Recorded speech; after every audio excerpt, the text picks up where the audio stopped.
Article से अपनी powers लेता है, तो ये लेता है अपनी पावर्स 243 का, ये G था तो उधर कितना था W बताया था ना। तो ये सारा हमारा अनुसूची से रिगार्डिंग पूरा वीडियो है। चलिए इसको 30 सेकंड्स में रिवाइज करते हैं।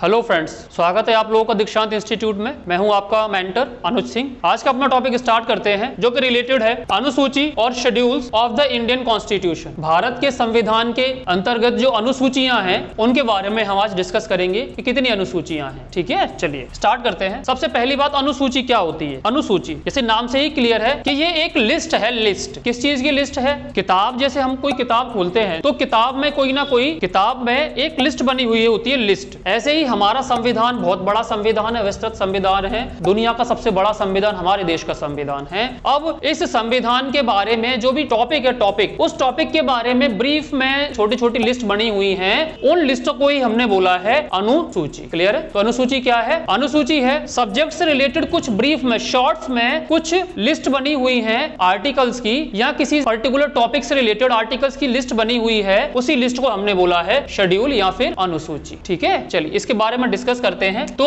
हमारे संविधान जब हमने अडॉप्ट किया था उस समय हमारे पास 8 अनुसूचियां थी। कितनी थी बच्चों? 8 अनुसूचियां थी। तो इसको लिख लेते हैं एक बार। स्टार्ट में जब कॉन्स्टिट्यूशन हमने अडॉप्ट किया उस समय कितनी अनुसूचियां थी? तो उस समय 8 अनुसूचियां थी। 8 शेड्यूल्स थी। तो इन सभी के बारे में डिस्कस करेंगे हम लाइन बाय लाइन कि पहली अनुसूची किससे रिलेटेड है। पहली अनुसूची है फर्स्ट शेड्यूल। किससे रिलेटेड है? शेड्यूल फर्स्ट रिलेटेड है हमारी इंडिया के स्टेट्स और यूनियन टेरिटरीज के बारे में इसमें मेंशन किया गया है एट प्रेजेंट। तो इसमें क्या बोला है? स्टेट्स एंड यूनियन टेरिटरीज, यानी राज्य और संघ शासित प्रदेश जो भारत के अंतर्गत आते हैं। तो कितने हैं अभी स्टेट्स? 28 स्टेट्स हैं और 8 ही यूटीज हैं। सेकंड शेड्यूल सेकंड में आता है सैलरीज या फिर वेतन। किस किस की वेतन? कॉन्स्टिट्यूशनल पोस्ट जो भी हैं उन सभी की वेतन अक्सर यहाँ पे डिस्कस की गई है। जैसे president, speaker and deputy speaker, Lok Sabha के स्पीकर और डेप्यूटी स्पीकर, राज्यसभा के चेयरमैन और वाइस चेयरमैन, अध्यक्ष, उपाध्यक्ष, सभापति, उपसभापति। अच्छा, राज्य विधानसभा को लिख देते हैं स्टेट लेजिस्लेटिव असेंबली, इसके भी स्पीकर और डेप्यूटी स्पीकर। और अगर उसमें स्टेट लेजिस्लेटिव काउंसिल भी है, मतलब राज्य विधान परिषद भी है, तो परिषद का भी कौन? Chairman and vice chairman. इन सभी की सैलरीज के बारे में जिक्र किया गया है। और अटॉर्नी जनरल ऑफ इंडिया, तो इसमें इतना याद रखना है, सैलरीज के बारे में डिस्कस किया हुआ है। बहुत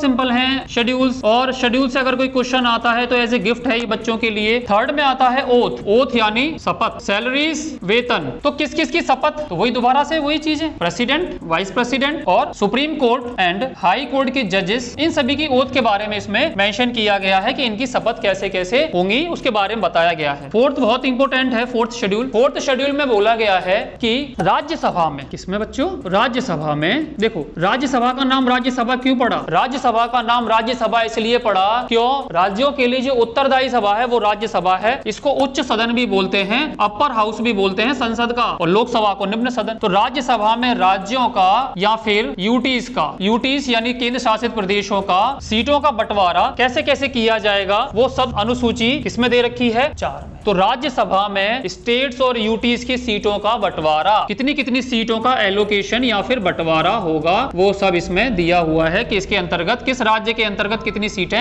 राज्यसभा में होंगी। ठीक है, आपको पता है कि उत्तर प्रदेश की सबसे ज्यादा सीटें हैं राज्यसभा में। उत्तर प्रदेश का जो बहुमत है सबसे ज्यादा आता है राज्यसभा में, ज्यादा सीटें। तो फोर्थ वो हमें डिस्कस नहीं करना यहाँ पे। फोर्थ के बाद आता है फिफ्थ। फिफ्थ में बहुत अच्छी बात बोली गई है कि प्रावधान बनाना है, प्रोविजन बनाना है हमें। किस चीज के लिए? शेड्यूल्ड एरियाज और शेड्यूल्ड ट्राइब्स के लिए प्रोविजन बनाने हैं हमें। इनको कैसे क्या नियमित किया जाए, इनको कैसे क्या शासित किया जाए, इनके रिगार्डिंग क्या क्या प्रावधान होंगे संसद में, वो सभी चीज इसमें कही गई है। शेड्यूल्ड एरियाज और शेड्यूल्ड ट्राइब्स की बात की गई है फिफ्थ में। इसको याद रखेंगे बच्चों। छठवीं अनुसूची में बोला गया है, बहुत सीधी सी बात बोली गई, यहाँ इसको हिंदी में लिख लेते हैं एक बार। प्रावधान है किसके रिगार्डिंग? प्रावधान अनुसूचित क्षेत्र और अनुसूचित जनजाति, अनुसूचित क्षेत्र तथा जनजाति के रिगार्डिंग इसमें बात की गई है फिफ्थ में। याद रखेंगे फिफ्थ को, फोर्थ को, थर्ड को, सेकंड को, फर्स्ट को। अभी थोड़ी देर में रिवाइज रिवाइज करवाता हूं मैं इसको, पहले लिख लूं। फिफ्थ के बाद आता है सिक्स्थ। तो सिक्स्थ में बोला गया है कुछ स्टेट्स हैं जिनको रेगुलेट या गवर्न करने के लिए, क्योंकि यहाँ पे एसटीज का, अनुसूचित जातियों का बहुत ज्यादा प्रभाव है, उनका ज्यादा कल्चर बिल्कुल ही डिफरेंट है यहाँ पे, तो उनके कल्चर को संरक्षित करने के लिए, उनमें कोई डिस्टर्बेंसेस ना हो बाहरी क्षेत्र से जो आए हुए लोगों के द्वारा, उसको कम करने के लिए उसको रेगुलेट किया जाता है। उसके लिए अलग से प्रावधान अनुसूची में बनाए गए हैं। वो कौन कौन से स्टेट्स हैं? तो यहाँ पे हम पढ़ेंगे असम, मेघालय, त्रिपुरा एंड मिजोरम। अच्छा, पहले यहाँ पे वेस्ट बंगाल का दार्जिलिंग और बोडो क्षेत्र भी था, ठीक है, अब उसको हमने हटा दिया है। तो अभी इसमें कितने स्टेट्स हैं? ये 4 स्टेट्स के बारे में इसमें आपको जिक्र मिलेगा, असम, मेघालय, त्रिपुरा, मिजोरम। इसको क्या बोलते हैं इन शॉर्ट में? हम आत्म, ATMM। याद रखेंगे बच्चों, यहाँ पे मणिपुर नहीं है। एग्जामिनर कभी कभी मणिपुर भी पूछ लेता है, इसलिए मैं यहाँ पे मणिपुर लिख के काट देता हूँ उसको, मणिपुर लिख के उसको मैं काट देता हूँ, यहाँ कंफ्यूजन होती है। तो इसमें एम से मेघालय और मिजोरम ही हैं, याद रखेंगे। जी और जेड वाले स्टेट्स आते हैं, ऐसे कोई स्टेट्स नहीं है ना जिसमें जी जेड वगैरह हो, ऐसे स्टेट्स नहीं है इसमें। देखो मणिपुर में नहीं है ना, तो कौन से स्टेट्स आते हैं? जी जेड वाई वाले स्टेट्स आते हैं एम के साथ में, याद रखेंगे इसको। तो इनको रेगुलेट करना या फिर गवर्नेंस करना या कंट्रोल करना इसमें आता है 4 राज्यों का। सिमिलरली फिफ्थ में हमने पढ़ा था कि शेड्यूल्ड एरिया, शेड्यूल्ड ट्राइब्स के जो क्षेत्र हैं उनको गवर्न करना या फिर कंट्रोल करना इसमें आता है, इसके रिगार्डिंग प्रोविजन है। 7th के बाद में हम बात कर रहे हैं, तो 7th बहुत इंपॉर्टेंट शेड्यूल है। इसमें बोला गया है कि लॉ बनाने की जो पावर्स हैं उन पावर्स को बाइफरकेट कर दिया जाए, मतलब शक्तियों का विभाजन, bifurcation of power between the centre, state and both. तो सेंटर के अंडर में जो है वो है यूनियन लिस्ट, स्टेट के अंडर में जो है वो है स्टेट लिस्ट, और यूनियन और स्टेट जहां मिलके काम करेंगे उसको हम बोलते हैं कंकरेंट लिस्ट या फिर समवर्ती सूची। तो इसमें कौन कौन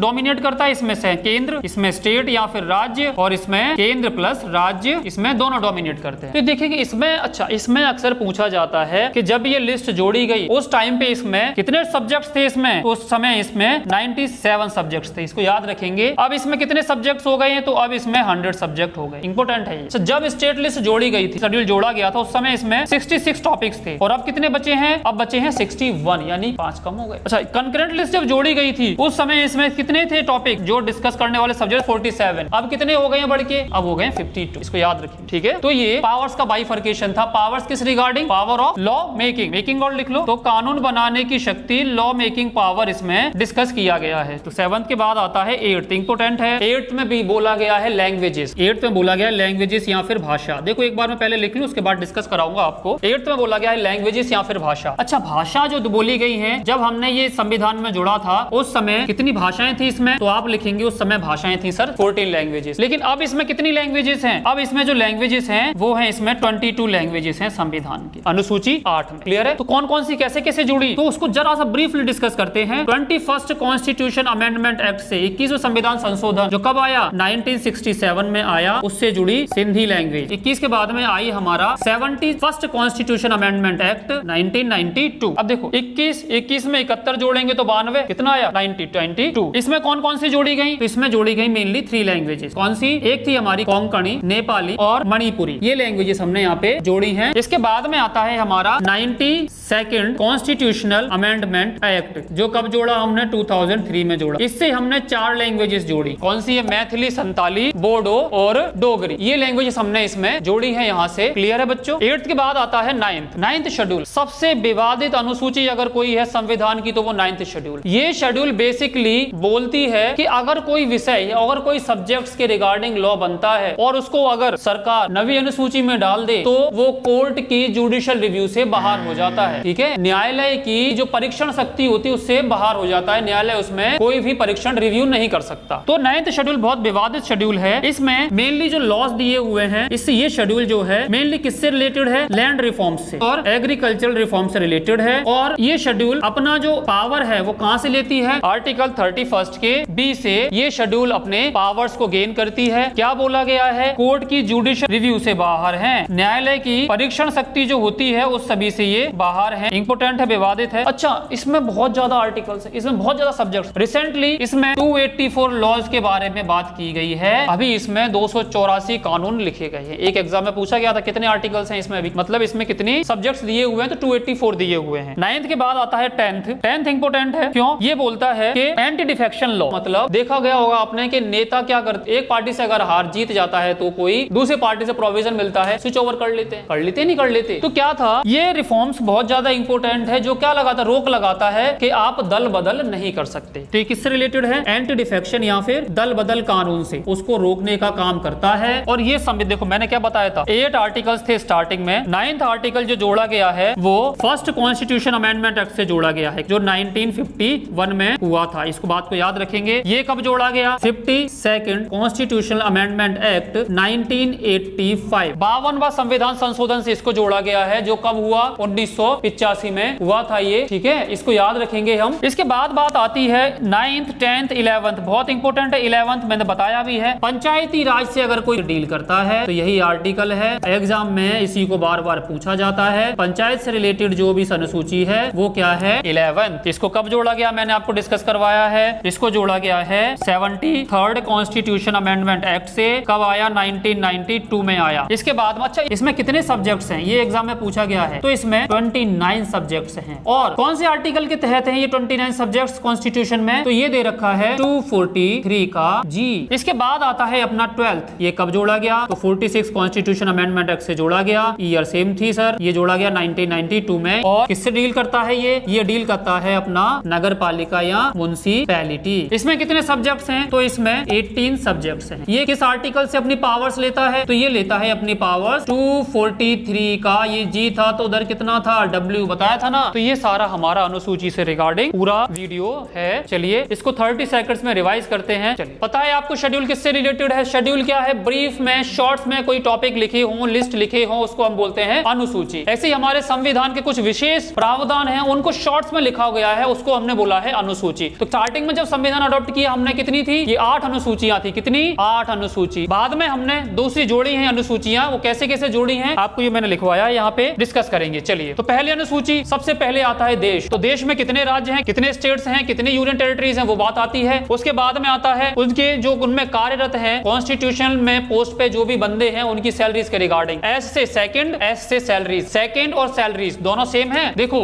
सेकंड यानी सेकंड अनुसूची क्या है, सैलरी से रिलेटेड, किस किस की, कॉन्स्टिट्यूशन पोस्ट पे जो भी है। थर्ड आता है ओथ। अगर अपन देखें इसको, शपथ, शपथ कितने अक्षर का शब्द है, शपथ 3 अक्षर का शब्द है शपथ, तो किसमें है, 3 में। शपथ किसकी शपथ, president, vice president, supreme court और हाई कोर्ट के जजेस, ठीक है, इन सभी की शपथ के बारे में यहाँ बोला गया है। फोर्थ यानी राज्यसभा, राज्यों या यूटीज का सीटों का एलोकेशन किसमें, अपर हाउस में, वो किसमें बोला गया है, 4 में। 4 यानी allocation of seats in the Rajya Sabha, किसके, स्टेट्स का और यूटीज का। फिफ्थ में बोला गया है ऐसे क्षेत्र जिसमें एसटीज निवास करती हैं, अनुसूचित जो क्षेत्र हैं उनमें कैसी सरकार बनेगी, कैसे उनका प्रबंधन या उनका कंट्रोल किया जाएगा, वो सभी किसमें बोला गया है, फिफ्थ में। छठवें में बोला गया है 4 ऐसे स्टेट्स हैं जिनको कंट्रोल और गवर्नमेंट करने का हक है, अलग से नियम बनाने का हक है, उनको हमने क्या बोला है, आत्म, यानी असम, मेघालय, त्रिपुरा और मिजोरम। आत्म, आत्म कहां पर है, तो हम बोलेंगे आत्मा कहां पर है, आत्मा 6। साथ में क्या बोला है, अपने अपने साथ लेके चलो अपनी पावर्स को, तो साथ क्या हो गया, पावर्स को साथ लेके चलो, तो ये हो गया 7। किस किस की पावर है, केंद्र की पावर, राज्य की पावर और संयुक्त रूप से पावर। तो केंद्र में पहले कितनी थी, 97, 100 हो गई, 60, 60, 61 हो गई, 47 थी, 52 हो गई। चलिए लैंग्वेजेस 8। अच्छा भाषा कैसे स्टार्ट करते हैं अपन बोलना, हम हिंदी बोलते हैं, हिंदी कैसे बोलना स्टार्ट किया, आ से बोलना स्टार्ट किया, आ मतलब 8। कहां से स्टार्ट होते हैं, अपने कहां पर हैं, तो कहां पर है, भाषा। पहले कितनी थी, 14 एग्जाम में पूछा गया, 14 लैंग्वेजेस थी स्टार्टिंग में, बाद में कितनी हो गई है, 22 लैंग्वेजेस हैं अभी एट प्रेजेंट। इंग्लिश नहीं है, इंग्लिश याद रखिए। 14 और 22 है, तो 21 में बोला है सिंधी, 71 में बोला है कोंकणी, नेपाली, मणिपुरी, 92 देखो 21 और 71 को जोड़ा हमने तो कितना हुआ, 92। इधर 92 है तो यही 92 इधर भी है, दोनों 92 सेम है। देख लीजिए एक बार जाके जो लैंग्वेजेस आप देख लेना एक बार, कोंकणी, नेपाली और मणिपुरी, मैथिली, संताली, बोडो और डोगरी। चलिए 9th शेड्यूल सबसे विवादित शेड्यूल है, ये किससे डील करती है, लैंड रिफॉर्म से। कौन से पावर लिए हैं उसमें, 31B से अपने पावर लिए हैं, जुडिशियल रिव्यू से बाहर है, 284 लॉस है अभी एट प्रेजेंट इसमें। चलिए 10th में क्या बोला है, एंटी डिफेक्शन लॉ, बार बार दल बदल नहीं करेंगे। पता पड़ा किसी ने 10 रुपए दी और भग गए, तो 10 रुपए दे के आप अपने मतलब पार्टी को नहीं छोड़ेंगे, तो 10 रुपए, इससे कैसे याद करा, 10 रुपए में ही अपनी पार्टी छोड़ दी। 11वां इंपोर्टेंट है, 1 और 1 11 यानी पंचायत। पंचायत कहां पर है, पंचायत की बात की गई है, 12वीं अनुसूची में बात की गई है नगर पालिका की। ये मैंने याद करवाए, एक बार और बताता हूं। पहले में स्टेट्स, दूसरे सेकंड यानी सैलरी, तीसरा शपथ यानी 3, चौथा राज्यसभा यानी राज्यसभा का एलोकेशन, सीटों का एलोकेशन राज्यसभा में, 5वां यानी ऐसे क्षेत्र जहां पे एसटी निवास करती है उनका गवर्नमेंट और कंट्रोल सरकार को देखना है, 5 के बाद आता है